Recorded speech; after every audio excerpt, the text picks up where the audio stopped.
سرکار میری بات بنائے رکھنا۔ اعوذ باللہ من الشیطان الرجیم، بسم اللہ الرحمن الرحیم۔ تمام تعریفیں اللہ رب العزت کے لیے جو خالق و مالک ہے۔ درود و سلام پیارے آقا کریم رؤوف الرحیم خاتم النبیین حضرت محمد مصطفیٰ صلی اللہ تعالیٰ علیہ وسلم، ان کی آل اور ان کے اصحاب پر۔ ناظرین کرام، پروگرام ہم اور ہمارا اسلام کے ساتھ آپ کا میزبان سید حماد حسین حاضر خدمت۔ اللہ رب العزت کا احسان، رمضان المبارک کے اس بابرکت مہینے میں علم دین سیکھنے اور سکھانے کی اس سعی میں ہمیں یہ سعادت حاصل ہو رہی ہے کہ مختلف عقائد سے متعلق موضوعات پر گفتگو کرتے ہیں اور کوشش کرتے ہیں کہ نوجوان نسل تک اپنے عقائد جو کہ صحیح اسلامی عقائد ہیں وہ پہنچائیں، تاکہ آنے والی نسلیں نبی کریم صلی اللہ تعالیٰ علیہ وسلم کے لائے ہوئے دین پر عمل کر کے فلاح پائیں، بقا پائیں اور کامیابی ان کا مقدر ہو۔ اس سلسلے میں جو شخصیت ہمارے ساتھ موجود ہوتے ہیں، آپ یقینی طور پر نوجوانان اسلام کے لیے فکر مند رہتے ہیں اور ان کی رہنمائی کے لیے اپنے شب و روز وقف کر چکے ہیں۔ جی ہاں، میری مراد خطیب اعظم پاکستان، محب صحابہ و آل بیت، حضرت علامہ مولانا محمد شفیع اکاڑوی رحمۃ اللہ تعالیٰ علیہ کے فرزند و جانشین علامہ ڈاکٹر کوکب نورانی اکاڑوی صاحب سے۔ السلام علیکم۔ وعلیکم السلام ورحمۃ اللہ وبرکاتہ۔ مزاج کرام، الحمدللہ۔ علامہ صاحب، جس طرح انٹرو میں بتایا کہ نوجوان جو ہے اس پروگرام کو دیکھ بھی رہے ہیں، پسند بھی کر رہے ہیں، اور یقینی طور پر ہمارا ایک فطری عمل ہے کہ عقائد سے محبت بھی رکھتا ہے ایک مسلمان، اور ان کو سکھانے والا کوئی بھی شخص اگر انہیں صحیح طریقے سے سکھائے تو دلچسپی بھی لیتے ہیں۔ آج ہم نے کوشش کریں گے آج سے کچھ دن تک لگاتار اصحاب رسول کے حوالے سے ایک مسلمان کا کیا عقیدہ ہونا چاہیے، اس میں خلفائے راشدین کے اوپر بھی گفتگو کریں گے، دیگر اصحاب رسول کے اوپر بھی گفتگو کریں گے فرد، اور کوشش کریں گے کہ کچھ چند نشستوں میں ہی اس کا احاطہ کریں، اور جو عقائد ایک مسلمان کے ہونے چاہیے وہ اپنی نوجوان نسل تک، ناظرین تک پہنچائیں۔ تو آج میں یہ آپ سے ہی پوچھنا چاہوں گا کہ جیسے ہم نے خاتم النبیین پہ بات کی، نبی کریم صلی اللہ علیہ وسلم کے بارے میں بات کی، ان کے اصحاب کے حوالے سے کیا عقیدہ ہونا چاہیے اور کیا خاصیت ان کی ہے کہ دیگر انبیاء کے اصحاب میں اور نبی کریم صلی اللہ تعالیٰ علیہ وسلم کے جو اصحاب رسول ہیں ان کی قدر و منزلت، ان کا مقام، ان کا مرتبہ، ان کی فضیلت، ان تمام کے اوپر گفتگو کریں گے۔ بسم اللہ والحمدللہ والصلاة والسلام علی رسول اللہ۔ اللہ تعالیٰ نے اپنے نبی پاک صلی اللہ علیہ وآلہ وسلم کو ساری کائنات کا رسول بنایا۔ بے شک۔ پہلے نبی کسی قوم، علاقے، زمانے کے لیے تھے، نبی پاک صلی اللہ علیہ وسلم ساری کائنات کے لیے، اب قیامت تک کوئی اور نبی نہیں ہے۔ نبی کریم صلی اللہ علیہ وآلہ وسلم کے 3 وصف خاص طور پر، ویسے تو وہ سراپا خوبی تھے، یتلو علیہم آیاتہ ویزکیہم ویعلمہم الکتاب والحکمہ، کہ وہ اللہ کی آیتیں تلاوت کرتے ہیں اور پاک کرتے ہیں لوگوں کو، اور کتاب و حکمت، پختہ علم سکھاتے ہیں۔ اس حوالے سے جو بات ہم نے بنیادی طور پر یاد کرنی ہے وہ یہ کہ نبی پاک معلم بن کر آئے۔ حضرت موسیٰ علیہ السلام پر تورات نازل ہوئی، اس کی تبلیغ کا مطلب پیغام حق لوگوں تک پہنچانا۔ آج کل اس کے لیے ہم میڈیا کا لفظ استعمال کرتے ہیں، ذرائع ابلاغ بھی کہتے ہیں۔ تو اس کی تبلیغ کے لیے 4000 نبی آئے، صرف تورات کی تبلیغ کے لیے، اللہ ہر علاقے کے لیے الگ الگ۔ تو نبی پاک صلی اللہ علیہ وسلم پر آخری کتاب قرآن نازل ہوئی، جو تمام کتابوں کی جامع بھی ہے اور آخری اللہ تعالیٰ کی وہ کلام کتاب ہے اور غیر مخلوق ہے۔ اس کی تبلیغ کے لیے بھی تو کوئی انتظام چاہیے تھا۔ بالکل۔ تو صحابہ اور اہل بیت، نبی پاک صلی اللہ علیہ وسلم کے گھر والے اور آپ کے ساتھ صحبت پا کر آپ کا ساتھ دینے والے، ساتھ ہونے والے، یہ صحبت سے لفظ بنا ہے صحابی کا۔ صحابی کی تعریف یہ ہے کہ جس شخص نے مومن ہونے کی حالت میں، ایمان والا ہو کر اپنی دنیا کی زندگی میں نبی پاک صلی اللہ علیہ وسلم کا ساتھ پایا ہو، بھلے تھوڑی دیر کے لیے یا زیادہ دیر کے لیے، اور پھر اس شخص کی وفات بھی ایمان پر ہوئی، اس کو ہم صحابی کہتے ہیں، انگلش میں کمپینین کہا جاتا ہے۔ تو صحابہ کرام تقریباً کم و بیش 1.25 لاکھ یا اس سے کچھ زائد اتنے ہوئے ہیں۔ صحابی ہونے میں سب کے سب برابر ہیں، صحابیت میں برابر ہیں، درجے میں برابر نہیں۔ قرآن کی آیتیں اس کے حوالے سے اور احادیث موجود ہیں۔ جو لوگ فتح مکہ سے پہلے ایمان لائے، اپنا مال خرچ کیا، ہجرت کی، جہاد کیا، ان کا درجہ اللہ کے نزدیک زیادہ ہے، بڑا ہے، بلند ہے۔ جو فتح مکہ کے بعد مسلمان ہوئے ان کا وہ درجہ نہیں، لیکن صحابی وہ بھی ہیں، اور اللہ تعالیٰ نے سب سے بھلائی کا وعدہ فرما لیا۔ وَكُلًّا وَعَدَ اللَّهُ الْحُسْنَى، اس حسنہ کی تفسیر جنت سے کی جاتی ہے کہ سب سے جنت کا وعدہ ہو گیا۔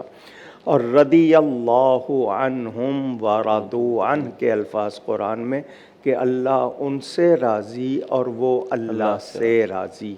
اب آپ کے سوال میں جو وسعت ہے وہ یہ کہ پہلے انبیاء کرام کے وابستگان میں سے اکا دکا یا کسی ایک کا ذکر ہوگا۔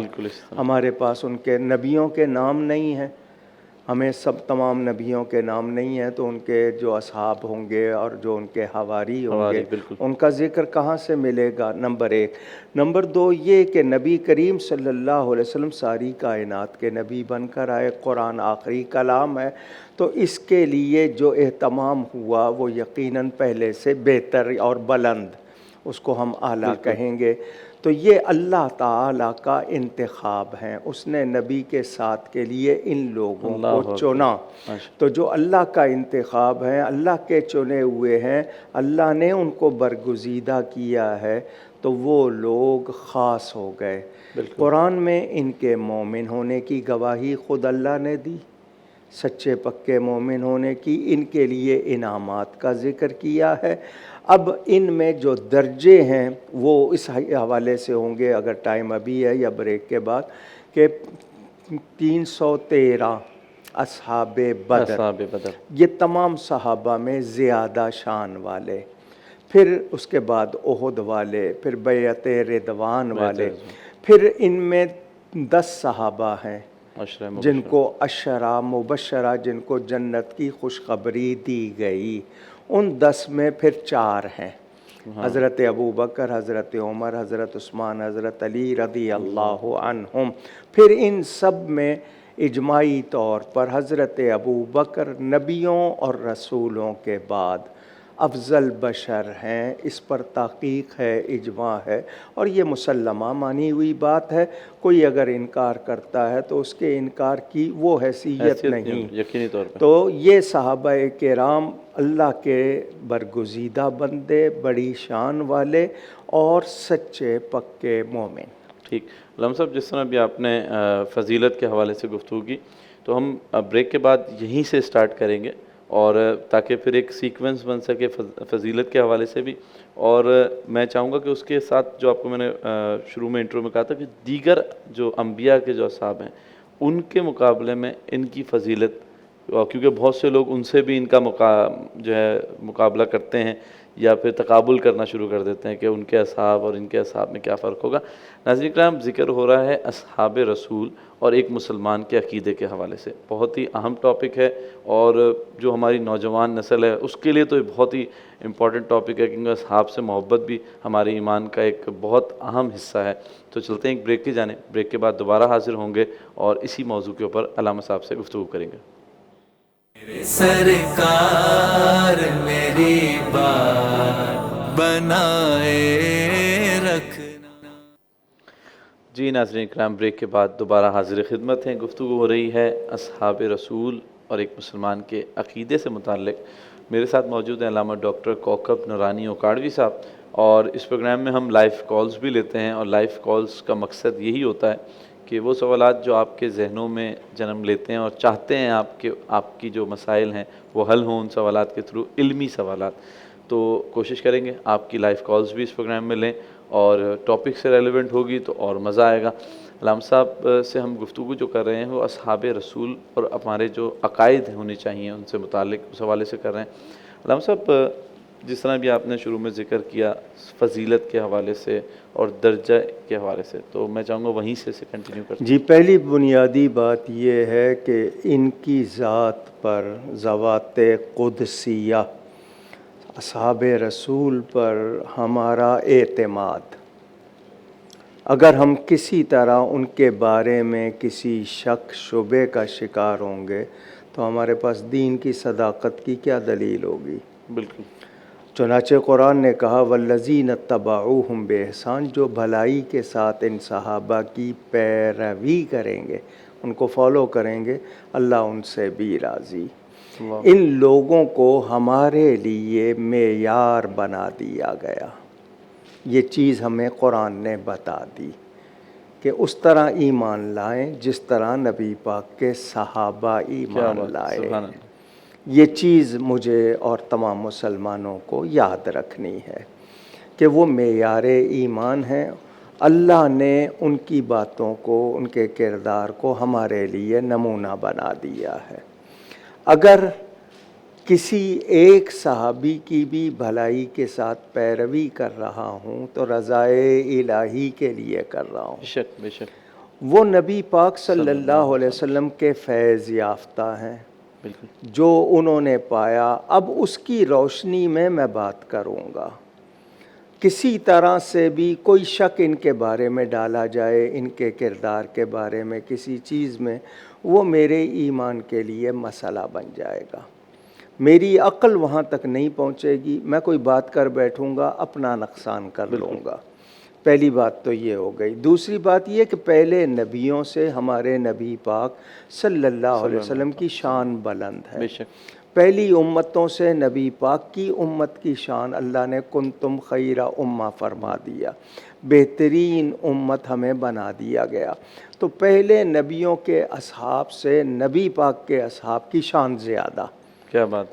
نبی پاک کی شان، ہم کسی نبی کو ادنا نہیں کہتے، بالکل، کسی کی گستاخی نہیں کرتے۔ پہلے بھی جتنے نبیوں کے ایمان والے ہوئے ہم ان کو بھی محترم جانتے ہیں، لیکن اللہ نے جو شان نبی پاک صلی اللہ علیہ وسلم کے صحابہ کو دی ہے، جو بیان فرمایا، کیا کیا کام کیے انہوں نے، وہ سب سے پہلے ایمان لائے، ایمان لا کر تکلیفیں اٹھائیں۔ کتنی تکلیفیں اٹھائیں؟ اگر آپ سیرت کا پورا بیان پڑھیں، ان کو شیب ابی طالب سوشل بائیکاٹ تک کا سامنا کرنا پڑا، بول چال، لین دین، میل جول بند، ماں باپ سے، وطن سے، خاندان سے کس قدر تکلیفیں پہنچی ہیں، وہ ایک پوری تاریخ ہے۔ حضرت عمار ابن یاسر، ان کے پورے گھرانے کو پڑھا جائے، حضرت بلال حبشی، کتنی تکلیفیں اٹھائی ہیں۔ یعنی ہم لوگ تو مسلمانوں کے گھر میں پیدا ہو گئے، ہمیں وہ چیزوں کا اندازہ ہی نہیں ہے، وہ کتنے ان کے ایمان کے لیے ان کو مصائب۔ پھر انہوں نے ہجرت کی، ان کو اپنا گھر بار وطن چھوڑ کر ہجرت کرنی پڑی۔ ہجرت کرنے کے بعد بھی ان کو چین سے نہیں بیٹھنے دیا گیا، انہوں نے اپنے مال اور جان سے اللہ کی راہ میں جہاد کیا، جانیں قربان کی، مال قربان کیا، بہت قربانیاں دیں۔ اب ان کی اتنی قربانیوں کو ہمیں ویسے کوئی تھوڑا سا راستہ بتائے ہم شکریہ ادا کرتے ہیں۔ یہ وہ ہستیاں ہیں جنہوں نے، میں آپ کو شاید آگے چل کے بتاؤں لیکن اس کا اشارہ کر دیتا ہوں، سیدنا فاروق اعظم رضی اللہ تعالی عنہ، عرفات کے میدان میں حاجیوں کا ہجوم، کیا بات! لیکن آپ کی آنکھوں میں آنسو۔ لوگوں نے کہا یہ تو خوشی کا دن ہے، مسلمانوں کی شوکت کا اظہار ہے، آپ رو رہے ہیں؟ فرمایا میں اپنے باپ کا جوان بیٹا تھا، بڑے مضبوط جسم والا، دونوں ہاتھ ایک قوت سے کام کرتے تھے، مگر ہوتا یہ تھا کہ میرے باپ شام کو آ کے کہتے تھے اونٹوں کو باندھو، تو میں ایک اونٹ باندھ کے دوسرے کی طرف جاتا تھا تو پہلا کھل جاتا، دوسرے سے تیسرے کی طرف، تو مجھے چند اونٹ سنبھالنا مشکل، یہ نبی پاک کا فیضان کہ میں نے اتنے لوگوں کو سنبھالا ہوا ہے، اتنے ملکوں کو سنبھالا ہوا ہے۔ تو ان لوگوں کو نسبت رسول، اور پھر انہوں نے جان ساری اور وفاداری کا حق ادا کیا۔ بے شک آپ اگر آپ کے ساتھی، اور پھر یہ ہوتا ہے کہ آپ کے بنیادی جو آپ کے ابتدا میں ساتھ ہوتے ہیں نا، ان کی بڑی قدر ہوتی ہے۔ بالکل ان لوگوں کا آخر وقت تک، یعنی حضور اعلان نبوت کر رہے ہیں، سب سے پہلے کون ایمان لا رہا ہے؟ بچپن کا ساتھی ایمان لا رہا کیا ہے، بات، گھر میں پلنے والا بچہ ایمان لا رہا ہے، بیوی ایمان لا رہی ہے، آزاد کردہ غلام، یہ ان کے سچائی کی آج اس کو بھی پیش کیا جاتا ہے۔ بالکل علامہ صاحب اس پہ گفتگو کا سلسلہ جاری ہے کہ ایک کال جی لیتے ہیں۔ جی السلام علیکم، آئی تھنک ڈراپ ہو گئی کال۔ جی علامہ صاحب، تو یہ یاد رہے کہ ان لوگوں نے نبی پاک کے ظاہر و باطن کو دیکھا اور پوری طرح اپنایا۔ وہ لوگ جو صحراؤں میں جانوروں کے چرانے والے، اپنی بیٹیوں کو اپنے ہاتھوں زندہ دفن کرنے والے، جن میں نسل در نسل کشت و خون، قتل و غارت چلتی تھی، کیسا انقلاب ان لوگوں میں آیا کہ یہ آنے والی نسلوں کے پیشوا اور امام بن گئے۔ کردار کے لحاظ سے بھی ظاہر بھی بدلا، باطن بھی بدلا۔ وہ لڑکی جس کو وہ پیدا ہوتے ہی شرم کا باعث سمجھتے تھے، وہی ان کے لیے رحمت بن گئی۔ کیا بات، یعنی اتنی تبدیلی، اور یہ کسی اور معاشرے میں نظر نہیں آتی۔ 360 چینج ہو جانا، بالکل یعنی نبی پاک صلی اللہ علیہ وسلم سے اتنا فیض اور اس طرح فیض، اور پھر ان لوگوں کا حال یہ کہ وہ حضور پر ہر لمحے جان قربان کرنے کو تیار۔ وہ دیکھ رہے ہیں حضور صلی اللہ علیہ وسلم کے ساتھ رہ کر ایک ایک چیز نوٹ کر رہے ہیں۔ عرب کے معاشرے کے لوگ جو فصیح، بلیغ اور اس کے علاوہ جری بھی ہوتے تھے، اور ان کے ایک تاریخ ہے ان کی پوری موجود۔ نہیں، وہ تو سب سے بڑا معجزہ قرآن ہے نا۔ انہیں اپنی زبان پر بڑا ناز تھا، تو ان کے سامنے سب سے بڑا معجزہ قرآن آیا۔ حضرت عیسیٰ کے زمانے میں میڈیکل سائنس، طب کا زور تھا، اللہ نے ان کو ویسے معجزے عطا فرمائے۔ حضرت موسیٰ کے زمانے میں جادو کا زور تھا، ان کو ویسے معجزے عطا فرمائے۔ تو نبی پاک صلی اللہ علیہ وآلہ وسلم کا سب سے بڑا معجزہ قرآن، اور پہلے نبیوں کے معجزے ختم ہو چکے، یہ قیامت تک رہے گا، اس کا سلسلہ جاری رہے گا۔ بالکل، ہم سب ایک کالر ہیں، کال لیتے ہیں۔ جی السلام علیکم شعیب صاحب۔ جی وعلیکم السلام، میں شعیب بات کر رہا ہوں۔ السلام علیکم۔ ہیلو جی شعیب صاحب سوال کیجیے گا۔ جی علامہ صاحب سے میرا سوال ہے کہ یہ جو لوگ آج کل صحابہ کرام پر تنقید کرتے ہیں کہ اقتدار کے لیے لڑتے تھے، تو اس بارے میں پوچھنا چاہ رہے تھے کہ کیا صحابہ اقتدار کے لیے لڑتے تھے؟ دوبارہ اقتدار کے لیے تو نہیں لڑتے تھے، نبی پاک صلی اللہ علیہ وآلہ وسلم پر ایمان لانے والے جہاد فی سبیل اللہ کرتے تھے، کلمہ حق بلند کرنے کے لیے، ظلم کو مٹانے کے لیے، کفر کو ختم کرنے کے لیے۔ کسی نے اپنی ذات کے لیے، مال غنیمت کے لیے نہیں۔ ہمارے نبی پاک صلی اللہ علیہ وسلم کا ارشاد جو بخاری شریف کی پہلی حدیث، ترتیب میں پہلی حدیث، وہ یہ کہ انما الاعمال بالنیات، اعمال نیتوں کے ساتھ۔ ہجرت کی، ایک شخص نے ہجرت کی تھی ایک عورت سے شادی کے لیے کہ میں مدینہ جا کر اس عورت سے شادی کروں گا، تو اس کا ذکر کیا گیا حدیث میں کہ اسے صرف وہ عورت ملے گی، ہجرت کا ثواب نہیں ملے گا، کیونکہ اس نے اللہ کے لیے نہیں کی۔ تو یہ اتنا ان کا تھا معاملہ کہ خالص ہو گئے تھے وہ اللہ کے لیے، اتنے پیور ہو گئے تھے کہ آج ان کا کردار ہمارے لیے ایک طرح سے مثال ہے، نمونہ ہے، معیار ہے، اسٹینڈرڈ ہے۔ اللہ فرماتا ہے اس طرح ایمان لاؤ جس طرح میرے نبی پاک صلی اللہ علیہ وسلم کے صحابہ ایمان لائے، محبت کے حوالے سے، خدمت کے حوالے سے، وفاداری کے حوالے سے، عقیدت کے حوالے سے، ادب کے حوالے سے، یعنی اتنا ان کا ادب۔ بالکل علامہ صاحب ایک کالر ہیں۔ جی جی السلام علیکم۔ وعلیکم السلام۔ جی دلاور صاحب۔ جی السلام علیکم۔ وعلیکم السلام، جی سوال کیجیے گا۔ سر میں سوال یہ پوچھنا تھا، مولانا صاحب سے، میں آپ کا ڈیلی پروگرام دیکھ رہا ہوں، کہ جو شیطان کو اللہ تعالیٰ نے ماہ رمضان شریف میں قید کر دیا ہے، یہ ہمارا ایمان ہے۔ ٹھیک ہے، انسان یہ بھی برائیاں کرتا ہے، بہت زیادہ برائیاں کرتا ہے، اس کی کیا وجہ ہے؟ ٹھیک ہے سر، آپ کا سوال آگے۔ رحمان صاحب، شیطان کو جو ہے قید کیا ہوا ہے، پھر بھی ہم برائیاں کرتے ہیں؟ جی، اس لیے کہ ہمارا نفس عادی ہو چکا ہے، تو اس کو قابو کرنے کے لیے ہی رمضان دیا گیا کہ شیطان کو قید کر دیا ہے، اب نفس کو تم قابو کرو اور پہچانو کہ کتنے گناہ شیطان کی وجہ سے کرتے تھے، کتنے اپنے نفس کی وجہ سے کرتے ہو۔ تو جو لوگ اس مہینے میں رمضان کو پہچان لیتے ہیں اور اس کا حق ادا کرتے ہیں، پھر وہ اگلے 11 مہینے کے لیے خود کو سنبھال لیتے ہیں، اور اگر وہ صرف بھوکے پیاسے رہتے ہیں تو ان کو رمضان سے کچھ نہیں ملتا۔ بالکل۔ علم صاحب، ابھی آپ نے ذکر کیا کہ جانثاری کے حوالے سے، اور اس دور کے اندر بہت سے لوگ اس بات کو نگلیکٹ کر دیتے ہیں کہ وہ ایک ایوولوشنری پیریڈ تھا، سوسائٹی بننے جا رہی تھی، اب علاقے تبدیل ہو رہے تھے، پولرائزیشن بڑھی ہوئی تھی، کیسر و کسرا، الگ الگ معاملات تھے اس دور میں، جبکہ بڑی بڑی طاقتور قوتیں جسے سپر پاور کہتے ہیں، اس کے باوجود ان حالات میں ہجرت کرنا، ساتھ کھڑے ہونا، اور پھر اس کے بعد جان مال ہر چیز کی قربانی دے کر دین کو اس مقام پہ لے کے آنا کہ دنیا بھر میں اس کا ایک غلبے کی پوزیشن آئی، مدینہ، مکہ، یہ تمام ایریاز جو ہے فتح ہوئے۔ اس حوالے سے ہم بریک کے بعد گفتگو کریں گے کہ کیا ان کا لیول تھا کہ محبت کا، کہ یہ اتنا بڑا کارنامہ انجام دیا۔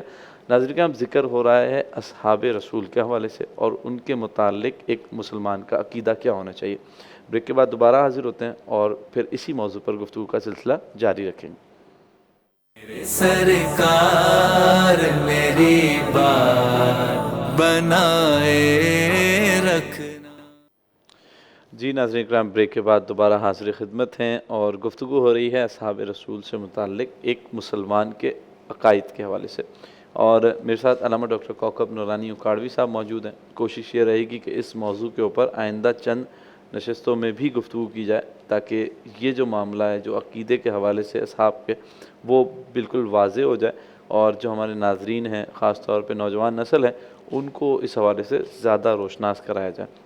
میں اس حوالے سے جو بات بنیادی طور پر ناظرین کو بتانا چاہتا ہوں وہ یہ، الف سے الفابیٹ شروع ہوتے ہیں، حروف تہجی، اور یہ پہ ختم ہوتے ہیں، تو جتنے نام آئیں گے انہی سے ہوں گے۔ تو ابو بکر کی الف سے لے کر علی کی یہ تک سارے نام آ گئے بیچ میں۔ کسی ایک صحابی کے بارے میں بھی کسی قسم کی بے ادبی کی گنجائش نہیں ہے۔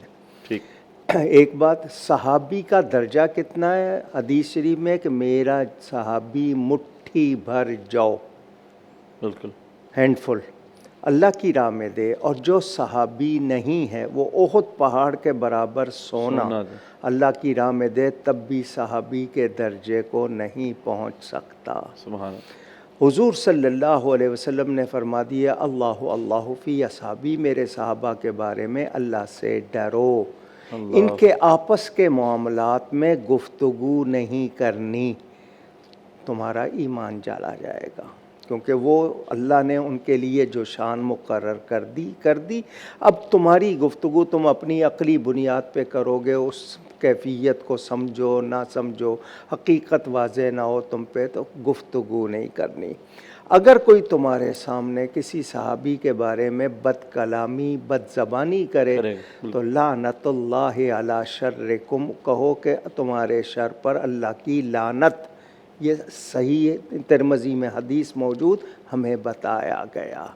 نبی پاک صلی اللہ علیہ وآلہ وسلم نے اپنے صحابہ کے لیے جو بھی ہمیں تعلیم دی ہے، اب اس کے مطابق ہمارا عقیدہ یہ کہ الصحابۃ کلہم عدول، تمام صحابہ عادل ہیں، متقی ہیں، درجے میں الگ الگ، اگر ان سے بشری تقاضوں کے مطابق کوئی خطا سرزد ہوئی، میں جج نہیں ہو سکتا، وہ اللہ تعالیٰ کا معاملہ ہے۔ مجھے نسبت رسول، چونکہ وہ صحابی ہیں، اس وجہ سے مجھے ان کے بارے میں کلام کرنے کی اجازت نہیں۔ آج کل سوشل میڈیا پہ یا ویسے کچھ لوگ وہ کہتے ہیں نہیں جی فلاں کا موقف درست نہیں تھا۔ ہم کون ہوتے ہیں جج بننے والے؟ بالکل ہمیں کس نے اختیار دیا ہے؟ تو ہمیں ان کے معاملات میں ہاں کچھ باتیں ہم تک ایسی آئی ہیں تاریخ کے ذریعے، کچھ اور باتیں اس پر ایک انسان کو تھوڑا سا کچھ اشکال پیدا ہو جاتا ہے، تو اس میں بھی یہی کہنا ہے کہ ان کا معاملہ اللہ کے سپرد ہے، مجھے ادب کرنا ہے۔ بالکل اب یعنی میں نے پہلے بتا دیا معاملات پیش آئے، حضرت علی کرم اللہ تعالی وجہ الکریم، حضرت امیر معاویہ رضی اللہ تعالیٰ عنہ، معاملات پیش آئے، اور بھی بہت سی باتیں ہوئیں، لیکن ہم جج نہیں بن سکتے۔ بالکل ہمیں حضرت امیر معاویہ کا بھی ادب کرنا ہے، اور مولا علی کی شان تو بہت ہی بلند ہے، بے شک بے وہ شک تو تقابل ہی کوئی نہیں ہے نا درجے کے حوالے سے، تو ادب کرنا ہے۔ تو کچھ لوگ کہتے ہیں نہیں جی کیسے، ہم تو یہ جو بات ہے اس پر، تو آپ کو فیصلے کا کوئی اختیار نہیں ہے۔ بالکل۔ علامہ صاحب ایک کالر ہے، کال جی ان۔ السلام علیکم۔ وعلیکم السلام۔ جی حضرت کی بارگاہ میں السلام علیکم ورحمۃ اللہ وبرکاتہ۔ وعلیکم میں اسد السلام۔ صادق کراچی سے بات کر رہا ہوں۔ جی اسد صاحب۔ جی یہ مولانا صاحب سے پوچھنا یہ چاہ رہا تھا میں کہ جس طرح ہم سیدوں کو زکوٰۃ نہیں دے سکتے تو پھر ہم ان کی اپنے مال سے مدد کس طرح سے کریں؟ اور اس میں مجھے ایک چیز یہ بھی معلوم کرنی تھی کہ جو سید حضرات ہیں جیسے اہل سنت کے بھی ہوتے ہیں اور اہل تشیع حضرات بھی ہوتے ہیں، تو ہمارے لیے دونوں کا ادب احترام جو ہے وہ اسی طرح سے ہی ہوگا؟ ٹھیک ہے، آپ کا سوال پہنچ گیا۔ علامہ صاحب گفتگو کے آخر میں دیں گے ابھی؟ میں ابھی جواب دے دیتا ہوں۔ ہاشمی سید جو ہے، ہمیں کہا گیا کہ ہم جو دل میں ہمارے مال کی محبت کی وجہ سے میل آ جاتی ہے تو زکوٰۃ وہ مال کا میل ہوتا ہے۔ تو جس طرح میں اپنے والد کو تحفہ دوں گا تو زکوٰۃ سے تو نہیں دیتا نا اپنے پلے، تو نبی کی اولاد کا خیال کر کے ستھرا ہدیہ پیش کرنا ہے، نذرانہ پیش کرنا ہے۔ اگر بالفرض آپ کی علم میں کوئی سید گھرانہ ہے اور آپ کے پاس مدد کرنے کے لیے پیسے ہی نہیں ہیں، کوئی صورت ہی نہیں ہے، آپ کر ہی نہیں سکتے، ایسی نوبت بہت کم ہوتی ہے، ورنہ آپ اپنے مال میں سے دے سکتے ہیں۔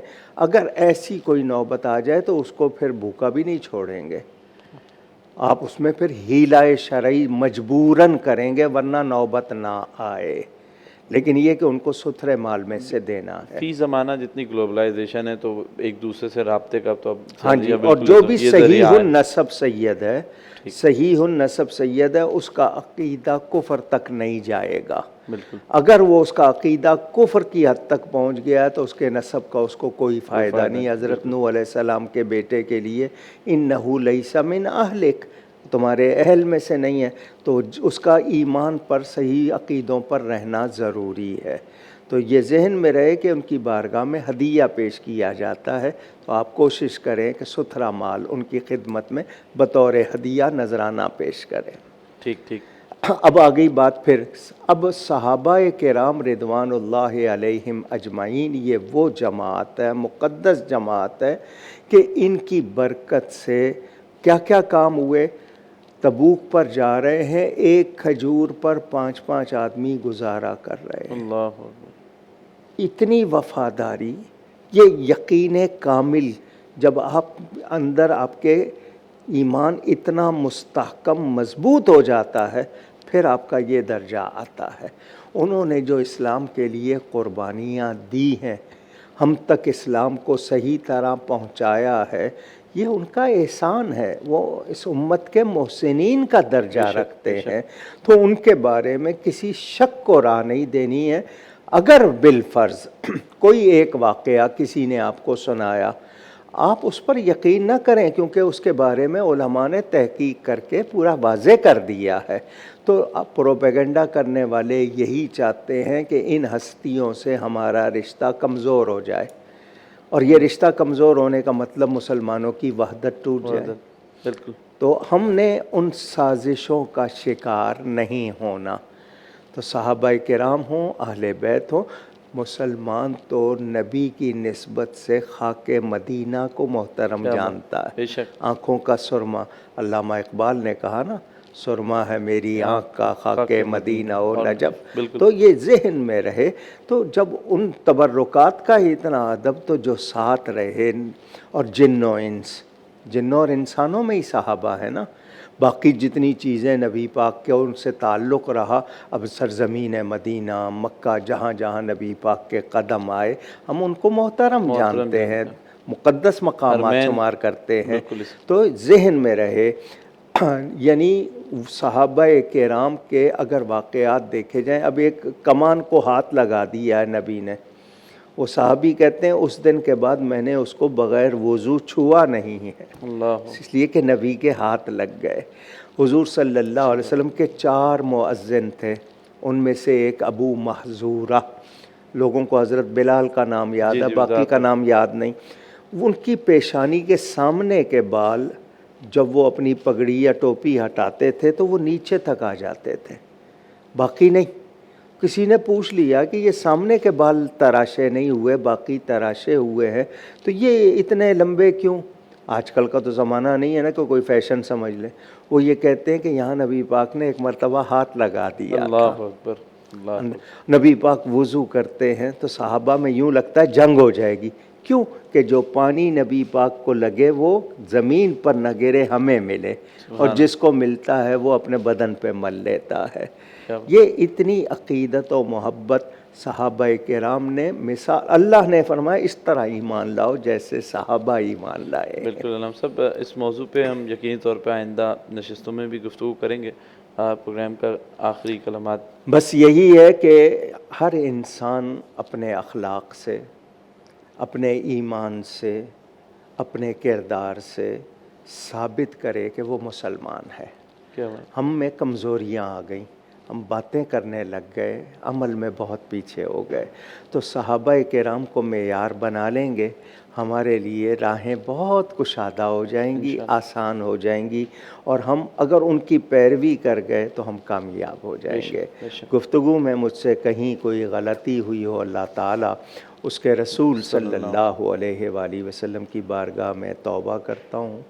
بہت شکریہ۔ بہت شکریہ۔ ناظرین کرام، پروگرام میں ہماری یہی کوشش ہے کہ ایسے موضوعات پہ گفتگو کریں جو کہ آپ کے لیے بھی فلاح کا باعث بنے، اور جو لوگ سن رہے ہیں ان کے عقائد میں درستگی آئے۔ اسی طرح کے دیگر موضوعات کے ساتھ آئندہ نشستوں میں بھی آپ کے سامنے حاضر خدمت ہوں گے۔ جب تک کے لیے اپنے میزبان سید حماد حسین کو اجازت دیجیے۔ السلام علیکم۔ میرے سرکار میری بات بنائے